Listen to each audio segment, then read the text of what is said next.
வணக்கம் குழந்தைகளே. இப்ப நம்ம பார்க்க போவது 6ஆம் வகுப்பு 2ஆம் பருவத்தின் உள்ள இயல் 6இன் உள்ள பாடம் 1 பற்றி பார்ப்போம். பாடத்தை பார்க்கறதுக்கு முன்னாடி நம்ம சேனலை சப்ஸ்கிரைப் பண்ணவங்க சப்ஸ்கிரைப் பண்ணிருங்க. அப்படியே பக்கத்தோட பெல் ஐகானை கிளிக் பண்ணிருங்க. அப்பதான் நான் புதுசா போற ஒவ்வொரு வீடியோவும் உடனுக்குடன் வந்து சேரும். இன்றைய குறள்: தீயினால் சுட்ட புண் உள்ளாரும் ஆறாதே, நாவினால் சுட்டவடு. விளக்கம்: தீயினால் சுட்ட புண் வெளியே புண்ணாக நின்றாலும் மனதில் அப்பொழுதே ஆறிவிடும். ஆனால் நாவினால் சுட்டவடு என்றுமே ஆறாது. வாங்க பாடலுக்குள்ள போவோம். பாடலின் தலைப்பு நானிலம் படைத்தவன். பாடலை பார்க்கறதுக்கு முன்னாடி நுழையும் முன்ன பற்றி பார்ப்போம். காடுகளில் வாழ்ந்த மனிதன் விளைநிலங்களை உருவாக்கினான். முதல்ல காடுல மனுஷன் வாழ்ந்தான்ல, அவங்க விளைநிலங்களை தான் முதல்ல உருவாக்குனாங்களா. பயிர்களை விளைவித்தான், ஊர்களை உருவாக்கி கூடி வாழ்ந்தான். பல்வகை தொழில் மூலம் தன் வாழ்வை மேம்படுத்தி கொண்டான். விளைநிலங்களை உருவாக்கி பயிர் தொழில் செய்தானாம். அதன் மூலம் ஊர்களை எல்லாத்தையும் உருவாக்கி மக்கள் எல்லாரும் ஒற்றுமையா கூடி வாழ்ந்தாங்களா. தொழிலும் வணிகமும் அவன் வாழ்க்கையை உயர்த்தின. தொழில் செஞ்சு வணிகம் செஞ்சு வாழ்க்கையை ரொம்ப உயர்வு நிலைக்கு வந்தானா. தமிழரின் வணிக மேன்மையை அறிவோம் வாருங்கள். நம்ம பாடப்பகுதியில என்ன சொல்றாங்கன்னு சொல்லி போய் பார்ப்போம். முதல்ல பாடலை வாசிக்கிறோம், பின்பு இதோட பொருளை பற்றி உங்களுக்கு சொல்றேன். கல்லெடுத்து முள்ளெடுத்து காட்டு பெருவெளியே மல்லெடுத்த திண்டோல் மரத்தால் வளப்படுத்தி ஊராக்கி ஓங்கும் நகராக்கி நாடொன்றை பேராக்கி வாழ்ந்த பெருமை அவன் பெற்றான். மாநிலத்தின் முல்லை மருதம் குறிஞ்சி நெய்தல் நானிலத்தை கண்ட பெரும் நாகரிக மாந்தன் அவன். ஆழ கடல் கடந்தான், அஞ்சும் சமர் கடந்தான், சூழும் பனிமலையை சுற்றி கொடி பொறித்தான். முக்குளித்தான், ஆழிக்குள் முத்தெடுத்தான், தோணிக்குள் எக்களிப்பு மீதூரா ஏலம் மிளகு முதல் பண்டங்கள் ஏற்றி பயன் நல்கும் வாணிகத்தால் கண்டங்கள் சுற்றி களமேறி வந்தவன் தான். அஞ்சாமை மிக்கவன் தான், ஆனாலும் சான்றோர்கள் அஞ்சுவதை அஞ்சி அகற்றி விளக்கிடுவான். இந்த பாடலோட ஆசிரியர் யாருன்னா முடியரசன். இப்ப இதோட பொருளை பற்றி பார்ப்போம். கல்லெடுத்து முள்ளெடுத்து காட்டு பெருவெளியே மல்லெடுத்த திண்டோல் மரத்தால் வளப்படுத்தி ஊராக்கி ஓங்கும் நகராக்கி நாடொன்றை பேராக்கி வாழ்ந்த பெருமை அவன் பெற்றான். தமிழனை பத்தி தான் இந்த பாடல். தமிழன் என்ன பண்ணியிருக்கானா, கல்லெடுத்து முள்ளெடுத்து, முன்னாடி உள்ளதுன்னா கல்லு முள்ளுமா இருந்துச்சு, அது எல்லாத்தையும் சுத்தப்படுத்தி ஒரு வளமான நிலப்பகுதியா உருவாக்குனானாம். மல்லெடுத்து திண்டோல் மரத்தால், அதாவது பலமான நிலப்பகுதியை உருவாக்குனது மூலம் அவன் உடல் எப்படி ஆயிடுச்சா, ரொம்ப வலிமை பெற்றிருக்கான். அந்த நிலப்பகுதியை முதல்ல ஊராக்கியிருக்கான், அதுக்கப்புறம் நகரமாக்கியிருக்கான், அதுக்கப்புறம் நாடாக்கியிருக்கான். இது எல்லா பெருமே நம்ம தமிழனுக்கு தான் போய் சேரும்னு சொல்றாங்க. மாநிலத்தில் முல்லை மருதம் குறிஞ்சி நெய்தல், அதாவது முல்லை பகுதி எப்படி இருக்குன்னா காடும் காடு சார்ந்த பகுதியா இருக்கும். மருதம் பகுதி எப்படி இருக்குன்னா வயலும் வயல் சார்ந்த பகுதியா இருக்கும். குறிஞ்சி மலையும் மலை சார்ந்த பகுதியா இருக்கும்.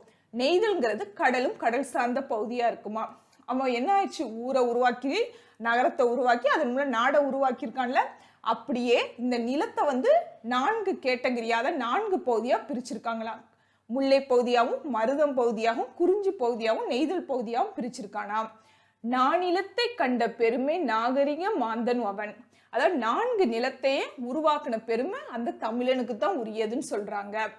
ஆழ கடல் கடந்தான், அஞ்சும் சமர் கடந்தான். அதாவது ஆழங்கிறது கடல், பெரிய ஆழமான கடலை என்ன பண்ணிருக்கான், கடந்து போயிருக்கான். அஞ்சும் சமர்ங்கிறது போர், போர் செஞ்சு அதுலயும் வெற்றி பெற்றிருக்கான். கடல் கடந்து பயணம் செய்திருக்கான், போர் செய்து வெற்றியும் கண்டிருக்கான். சூழும் பனிமலையை சுற்றி கொடி பொறித்தான், அதாவது பனிகள் சூழ்ந்த இமயமலையில வெற்றி கொடி வச்சிருக்கான்னு சொல்றாங்க. முக்குளித்தான், ஆழிக்குள் முத்தெடுத்தான், அதாவது ஆழிங்கிறது கடல், கடற்குள்ள போய் முத்தெடுத்திருக்கான்.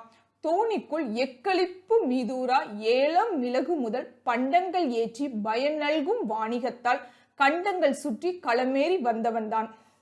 அதாவது என்ன சொல்லியிருக்காங்கன்னா, அவனோட பெருமையை எப்படி சொல்ல வராங்கன்னா, ஏலம் மிளகு இதை எல்லா பொருளையும் பண்டங்கள் எல்லாம் உருவாக்கி கொள்முதல் செய்து அதிக எல்லாத்தையும் ஒரு கண்டத்துல இருந்து மற்றொரு கண்டத்துக்கு போதி பண்டமாற்று செஞ்சிருக்காங்களா, அதாவது வணிகம் செஞ்சு வந்திருக்காங்கன்னு சொல்றாங்க. அதாவது விளைவிச்ச ஒரு பொருளை ஒரு இதுல வச்சுக்காம கண்டம் மாற்றி கண்டம் போய் வணிகம் செஞ்சிருக்காங்க. இதுல இருந்து அவங்களோட வணிக திறமை தெரியுதுன்னு சொல்றாங்க. அஞ்சாமை மிக்கவன் தான், ஆனாலும் சான்றோர்கள் அஞ்சுவதை அஞ்சி அகற்றி விலக்கிடுவான். எதுக்குமே பயப்பட மாட்டாங்களா, துணிஞ்சு எல்லாத்தையும் சமாளிக்கிற திறமை இருக்கு.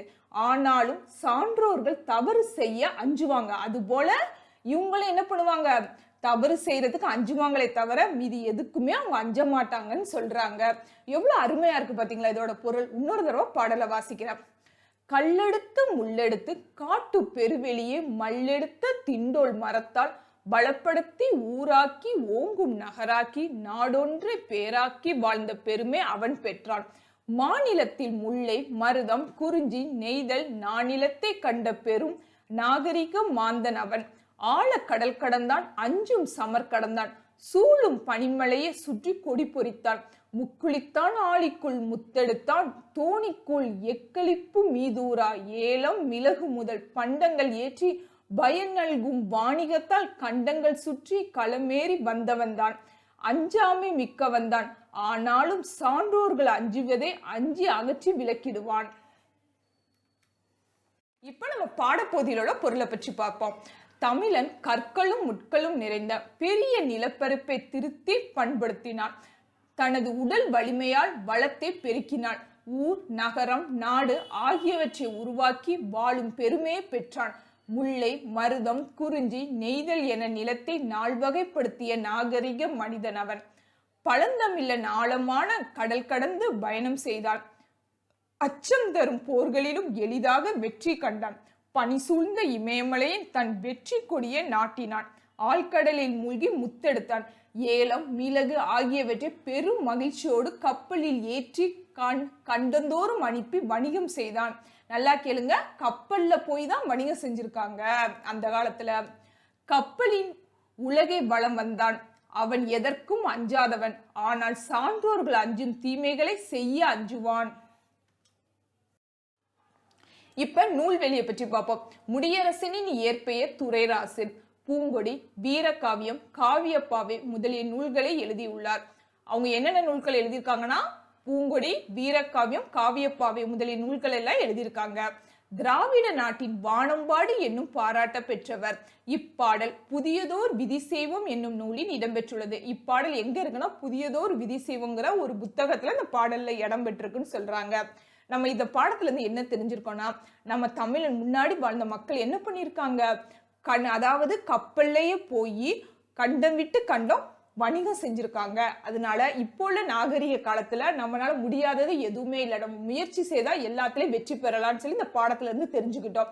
அடுத்த காணொலியில் அடுத்த படத்தை பற்றி பார்ப்போம். இன்றைய பொன்மொழி: நீ வெற்றிக்காக போராடும் போது வீண் முயற்சி என்று சொல்பவர்கள் நீ வெற்றி பெற்ற பின் விடாமுயற்சி என்பார்கள். நன்றி.